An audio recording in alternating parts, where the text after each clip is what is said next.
Assalamualaikum warahmatullahi wabarakatuh. Halo, saya Ripka Afrianti dari kelas 12 IPA 1 SMA N 1 Cibabar. Di sini saya akan melaporkan laporan praktikum uji Ingenhouse. Laporan praktikum percobaan Ingenhouse. Percobaan Ingenhouse adalah salah satu percobaan yang digunakan untuk membuktikan bahwa proses fotosintesis pada tumbuhan menghasilkan oksigen. Tokoh yang mengenalkan percobaan Ingenhouse adalah Jan Ingenhouse. Tujuannya ialah yang pertama membuktikan bahwa fotosintesis menghasilkan oksigen dan yang kedua mengamati faktor-faktor yang berpengaruh terhadap fotosintesis. Dasar teori, anabolisme adalah suatu peristiwa perubahan senyawa sederhana untuk menjadi senyawa kompleks. Nama lain dari anabolisme adalah peristiwa sintesis atau penyusunan. Anabolisme memerlukan energi, misalnya energi cahaya untuk fotosintesis. Proses fotosintesis merupakan proses yang dilakukan oleh tumbuhan dan organisme berklorofil lain untuk menghasilkan makanan sendiri secara sederhana.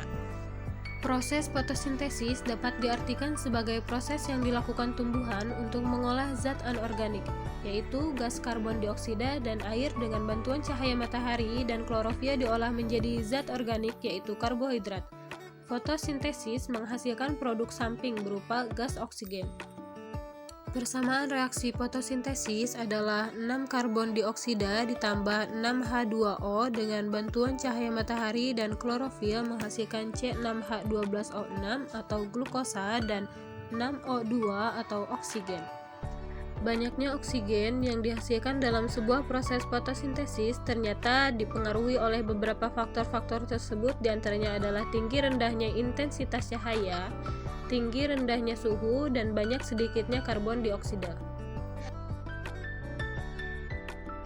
Alat dan bahan yang digunakan ialah 2 buah botol plastik bekas, tanaman Hydrilla verticillata, dan air. Siapkan 2 botol bekas, lalu masukkan tanaman Hydrilla verticillata ke dalam masing-masing botol sama rata. Lalu isi botol yang sudah terisi Hydrilla dengan air netral sampai penuh, hingga memenuhi seluruh bagian botol.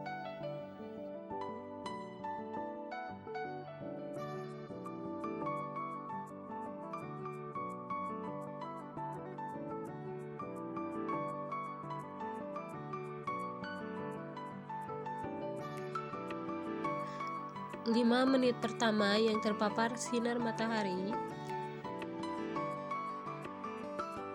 5 menit pertama yang disimpan di tempat gelap atau yang tidak terpapar sinar matahari. 5 menit kedua yang terpapar sinar matahari.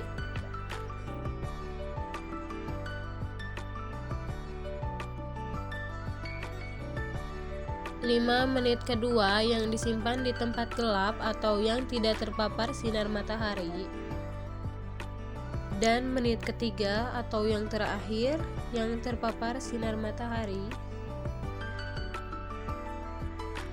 5 menit ketiga yang disimpan di tempat gelap atau yang tidak terpapar sinar matahari. Pembahasan. Tanaman Hydrilla verticillata yang terkena cahaya matahari langsung setiap menitnya menghasilkan gelembung oksigen yang semakin banyak. Itu tandanya bahwa dalam proses fotosintesis dipengaruhi oleh intensitas cahaya. Intensitas cahaya yang tinggi akan meningkatkan laju fotosintesis. Tetapi intensitas cahaya yang terlalu tinggi akan merusak klorofil dan menyebabkan sel daun dehidrasi atau kehilangan cairan. Setiap tumbuhan yang berklorofil membutuhkan cahaya matahari untuk berfotosintesis dengan menangkap dan menggunakan memecah molekul di dalam Hydrilla tersebut.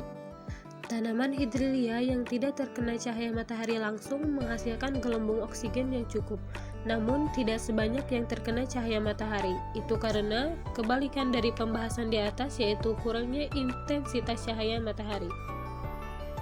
Kesimpulannya adalah proses fotosintesis dipengaruhi oleh intensitas cahaya, suhu, dan penambahan substrat reaksi.